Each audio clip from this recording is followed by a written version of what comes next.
Friends, Florida రాగానే first అయితే నేను కొన్ని టెస్ట్లు ఇవ్వడానికి ఎర్లీ మార్నింగ్ బయటికి వెళ్ళిపోతున్నాను. చాలా ఆకలిస్తుంది, కానీ బయట నా కోసం వెయిట్ చేస్తున్నారు. ఏమీ తినకుండానే వెళ్ళాలనుకోండి, అందుకనే టూ ఎర్లీ వెళ్ళిపోతున్నాను.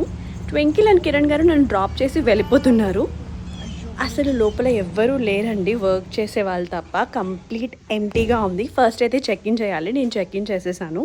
చెక్ ఇన్ చేస్తేనే వాళ్ళకి తెలుస్తుంది మనం ఇక్కడికి వచ్చాము, వెయిట్ చేస్తున్నాము అని.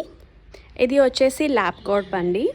రాగానే నాకు ఒక బాటిల్లో స్వీట్ వాటర్ ఇచ్చారు. ఐ డోంట్ నో దాంట్లో ఏముంటుందో, బట్ షుగర్ టెస్ట్కి అయితే అది కంపల్సరీ. అది తాగి 1 hour వెయిట్ చేసిన తర్వాతనే వాళ్ళు బ్లడ్ టెస్ట్ తీసుకుంటారు. సో ఈ 1 hour అయిన తర్వాత బయట చూసారా అండి ఎంతమంది క్రౌడ్ ఉన్నారో. తొందరగా రావడం చాలా మంచిదైంది, లేదంటే చాలా వెయిటింగ్ టైం ఉండేది. సో వెంటనే కిరణ్ గారు అండ్ ట్వింకిల్ నన్ను పికప్ చేసుకోవడానికి వచ్చేసారు. ట్వింకిల్కి అయితే తెలియదు నేను వదిలేసి వెళ్తానని చెప్పి. చూడంగానే చాలా హ్యాపీగా ఫీల్ అవుతుంది.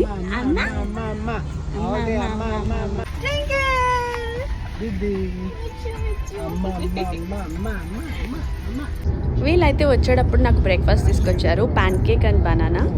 నాకు చాలా ఇష్టం. సో ఇక్కడ నుంచి మేము శామ్స్ క్లబ్కి వెళ్ళిపోయాము, ఎందుకంటే మేము నిన్నే వచ్చాము కదా ఫ్లోరిడాకి. ఇంట్లో కొన్ని కావాల్సిన సామాన్లు తీసుకోవడానికి అయితే ఇక్కడికి వచ్చాము.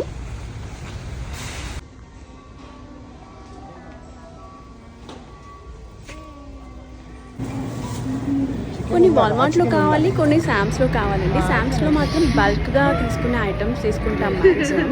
అండ్ శామ్స్ వాళ్ళకి ఒక యాప్ ఉంది, మనం మొబైల్లోనే అన్నీ స్కాన్ చేసేసి బిల్ పేమెంట్ చేసేసుకోవచ్చు. అక్కడ క్యూలో నుంచోవడం కానీ వాళ్ళ హెల్ప్ తీసుకోవాల్సిన అవసరం కూడా లేదు. చాలా ఈజీగా అయిపోతుంది మనకి షాపింగ్, పేమెంట్స్ అన్నీ.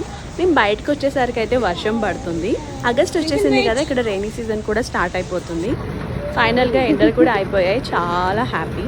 ఇలా వర్షంలో వెళ్తూనే ఇంటికి వెళ్ళంగానే వేడిగా ఏం చేసుకొని తిందామని ఆలోచిస్తున్నా.